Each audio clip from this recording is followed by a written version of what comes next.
pourquoi déjà j'ai fait Ianim? J'ai créé Ianim dans les années, à la fin des années 90, quand j'ai vu Flash, parce que j'ai trouvé Flash absolument magnifique, merveilleux. Mais dans la première version, il y avait des choses qui me posaient problème. Par exemple, le fait qu'il n'y ait pas de bouton d'image. Pour voir l'image, il fallait aller dans un menu. Parce qu'en fait, Flash était un programme de dessin.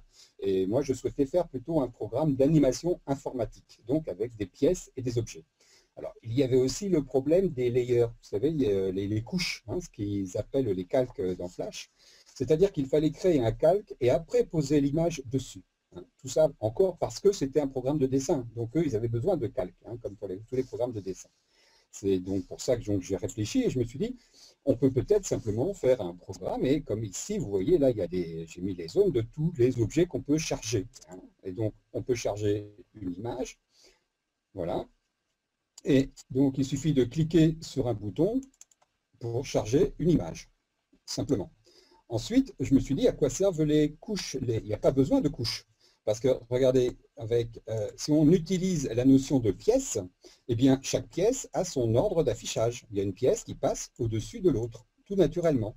Et donc, les couches deviennent totalement transparentes pour les utilisateurs. On peut évidemment changer de couche avec un bouton. Ça peut se simplifier aussi. Après, je me suis demandé pourquoi il fallait faire la touche F5, F6 pour agrandir l'animation. Vous voyez, par exemple, si on voulait créer une durée d'animation, il fallait d'abord cliquer et après appuyer sur la touche. Pourquoi? Bon, je me suis dit, on va simplement cliquer. Et si je me suis trompé et que j'ai cliqué trop loin, je reviens et je dis que je coupe les dernières frames, simplement. Vous voyez, j'ai préféré donc utiliser l'idée de correction plutôt que l'idée de prévention, pour que ça soit plus facile à créer. Ensuite, il y avait le mouvement. Pareil, dans Flash, le mouvement demandait donc de se positionner sur le temps et ensuite de faire F6 pour dire là, il y a eu une fin de mouvement.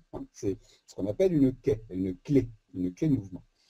Eh bien, je me suis dit, autant mettre directement la clé, et de la même façon, si je me suis trompé, double-clic, et j'annule.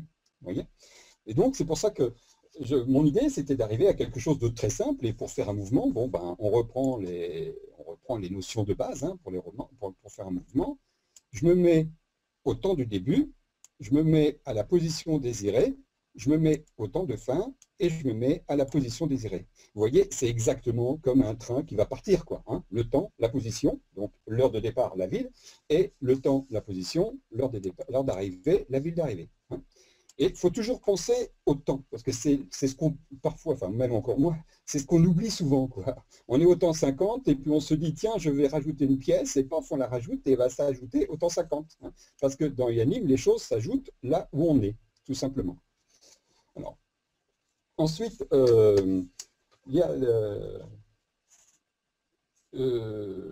voilà, ça y est, j'ai terminé ma partie. Je vais maintenant, il y a aussi une autre question, oui, pardon. Il y a une autre question qui se posait, c'était par rapport aux boutons. Bon, dans Flash, on pouvait créer des boutons, donc j'ai refait comme dans Ianim où on pouvait créer un bouton. Mais ma question se posait en me disant, est-ce qu'il serait possible qu'un utilisateur puisse modifier ou créer son propre cadre de commande? Vous voyez, comme ici, il y a un cadre d'attributs. Et je me suis dit, ça serait intéressant que l'utilisateur lui-même puisse créer son propre cadre d'attributs, de façon à ce qu'ils puissent créer, par exemple, d'autres formats de boutons, vous voyez, qu'ils imaginent d'autres choses. Et c'est comme ça que j'ai créé EditJet, c'est-à-dire j'ai créé un outil qui permet de créer des outils. C'est-à-dire que grâce à ça, il y a par exemple, il y a des utilisateurs qui ont par exemple créé des QCM.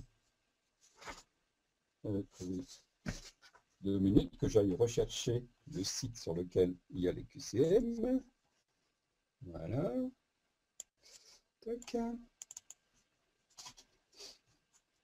Alors, l'animation que vous allez voir a été faite grâce à un outil qu'un utilisateur a créé. Vous voyez, donc là, c'est un QCM simple. Peut-on que avec une question, peut-on créer? Si je réponds, ça me note ma réponse et je peux valider en me disant vrai ou faux. Eh bien, cet outil-là, c'est un outil qui a été créé par Gérard, qui participe à Ianim, que vous connaissez peut-être dans le forum. et qui vous permet à vous maintenant de créer vos QCM. Et évidemment, cet outil vous permet de faire des QCM à 4 choix ou à 5 choix ou à 20 choix, c'est comme vous voulez. Voilà, et c'est cette partie donc qui s'appelle EditJet.